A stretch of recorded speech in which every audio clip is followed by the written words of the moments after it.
임진왜란 2년차 1593년 음력 8월 이순신은 삼도수군 통제사가 되었습니다. 1593년 12월 23일 전라도 순찰사 이정함이 이순신에게 공문을 보냈습니다. 광해군이 전주에 내려와서 12월 27일 묵과 과거시험을 볼 예정입니다. 넉넉히 뽑을 계획이니 뛰어난 병사가 빠지는 일이 없도록 하라고 하셨습니다. 그런데 과거시험일인 27일에 수군에선 한 사람도 참석하지 않았습니다. 광해군의 신하들은 난리가 났습니다. 뒤늦게 29일 이순신이 광해군에게 공문을 보냈습니다. 수군은 병사를 보낼 수 없습니다. 대신 수군의 진중에서 묵과 시험을 보게 해 주십시오. 광해군의 신하들은 까무러쳤습니다. 이순신이 광해군을 졸로 보고 항명하나? 과거시험은 왕의 권한인데 이자가 왕권을 넘보는 건가? 이순신은 조선 역사상 전무후무한 짓을 했습니다. 이순신은 후환이 두렵지도 않았을까요? 이야기 탐정이 이 사건을 파헤쳐봅니다. 여러분, 이 영상을 끝까지 보세요. 그러면 뜻밖의 선조가 이순신을 파직하고 체포한 그 내막을 알게 될 것입니다. 이 시기에 일본군과 전투는 없었지만 조선조정은 혼란에 빠졌습니다. 1593년 8월 명군과 일본군의 막구 비밀 협상이 1차 타결되었습니다. 일본군은 철수하기 시작했습니다. 그러나 4만 명이 부산 일대에 외성을 쌓고 남았습니다. 명군도 대구, 상주에 일부 병력을 남기고 철군하기 시작했습니다. 명군의 철수로 조선 조정은 혼란스러웠습니다. 그런데 선조는 한양으로 돌아오지 않았습니다. 조정 신하들과 명군 지휘부는 선조에게 한양으로 돌아오라고 했습니다. 그러나 이런저런 핑계를 대며 선조는 한양으로 돌아오지 않았습니다. 그러자 명군 총책임자인 경략 송응창은 광해군을 전라도로 보내 전라도, 경상도, 충청도를 관장하는 2차 분주를 만들라고 했습니다. 선조는 명나라가 광해군을 왕위에 앉히려는 음모라고 생각했습니다. 10월 1일 선조는 한양으로 돌아왔습니다. 그리고 선조는 명나라의 철군을 막으며 2차 분주도 거부했습니다. 그러자 명황제는 2차 분주를 만들어 군사력을 강화하라는 공문을 보냈습니다. 12월 초 마지못해 선조는 분조가 아닌 무군사란 호칭으로 광해군을 전주로 보냈습니다. 무군사에는 좌의정 윤두수, 병조판서 이항복 등 3조의 판서가 따라갔습니다. 선조는 무군사 일기를 써서 보고하라고 했습니다. 무군사는 주 임무가 3가지라고 했습니다. 첫째, 백성을 의무한다. 둘째, 호남에서 군사 2만 명을 징발하고 훈련시켜 일본군과 대치하고 있는 영남지방으로 보낸다. 셋째, 이들을 지휘할 지휘관이 필요하니 전주에서 묵과 시험을 본다. 군사 징발 소문은 쫙 퍼졌습니다. 호남지방 백성들의 원성이 높아졌습니다. 광해군이 떠난 후 갑자기 선조는 왕위를 양해하겠다고 파업을 했습니다. 조정 신하들은 매일 뜯어말렸습니다. 전하, 그러시면 아니 됩니다. 광해군이 돌아올 때까지 보류하소서. 선조는 파업을 끝냈습니다. 12월 19일 파업을 끝낸 선조는 대신, 비변사, 3사를 집합시켰습니다. 업무 파악에 나섰습니다. 선조가 말했습니다. 이항복의 보고서를 보니 조선군이 단독으로 일본군을 총공격한다고 합디다. 명군 총책임자 유정과 도원수 권율도 모르고 나도 이제 들었어. 그리고 이순신의 장계를 보니 수군까지 징발해 간다고 합디다. 이게 무슨 소리요? 조정회의는 장시간 횡설수설 끝에 내막이 밝혀졌습니다. 명군의 새로운 총책임자로 유정이 왔습니다.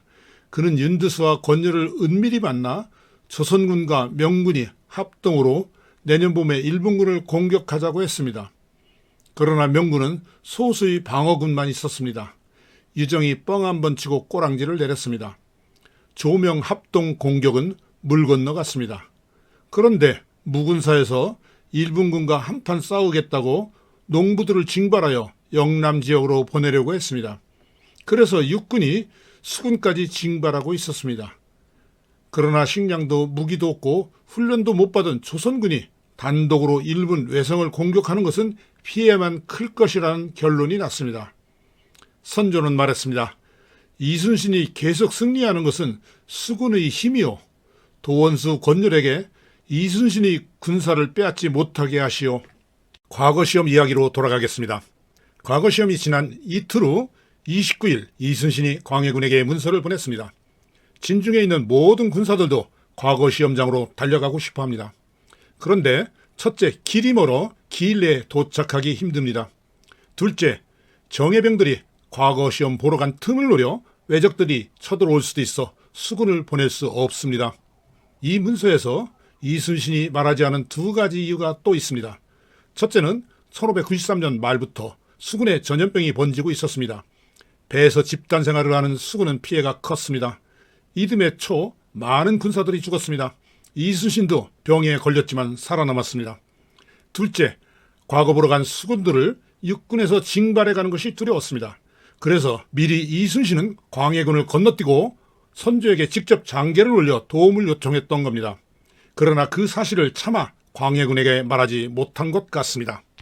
그리고 이순신은 부하들을 위해 수군 진영에서 묵과시험을 보게 해달라고 광해군에게 건의했습니다.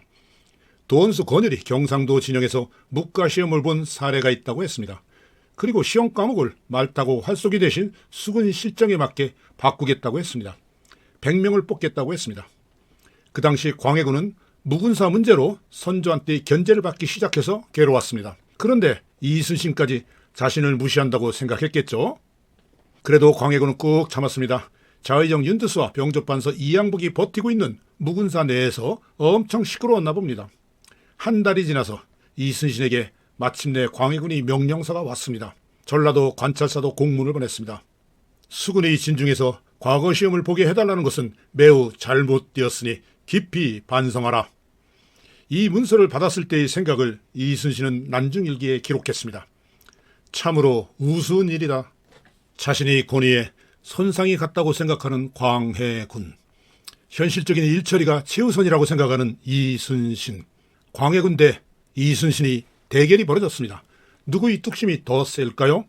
여러분 가슴이 조마조마하지 않습니까? 결과는 어떻게 되었을까요? 그 결과는 난중일기에 나옵니다. 1594년 4월 6일 과거 시험장이 열렸다. 시험관은 나와 우수사 이혁기 충청수사 구사직이다. 참시관으로 장흥부사, 고성현령, 삼가현감, 웅천현감이 시험을 감독했다. 4월 7일, 8일 시험을 봤다. 4월 9일 합격자를 발표했다. 4월 11일 이순신은 수군 특별 묵과시험 결과를 보고했습니다. 이것이 관행일이었습니다. 2년 후 1596년에도 수군 특별 묵과시험이 열렸습니다. 이순신의 아들과 조카들 중에서도 합격자가 나왔습니다. 그런데 잠깐, 이순신에게 과거 시험을 최종적으로 허락한 선조는 무슨 생각을 했을까요? 선조실록 1596년 6월 26일 임금이 별전에서 지역을 강독하고 이런저런 대화를 나누다가 갑자기 이순신 이야기를 꺼냈습니다. 임금이 말했다. 이순신은 밖에서 어떤 사람이라고 하오? 김응남이 말했다. 이순신은 쓸만한 장수입니다. 원기는 병패는 있지만 몸가짐이 청백하고 용감하게 잘 싸우는 점도 있습니다. 임금이 말했다. 이순신은 처음에는 힘껏 싸웠으나 그 후에는 작은 적일지라도 잡는 데 성실하지 않았소. 또 군사를 일으켜 적을 토벌하는 일이 없으므로 나는 늘 이순신을 의심했소. 광해군이 전주에 갔을 때 여러 번 사람을 보내 불러도 오지 않았소. 그때 일을 선조는 가슴에 묻어두고 있었습니다. 선조는 벼르고 있었습니다. 한 건 걸리기만 해봐라. 이순신. 시청해 주셔서 감사합니다. 구독 눌러주세요.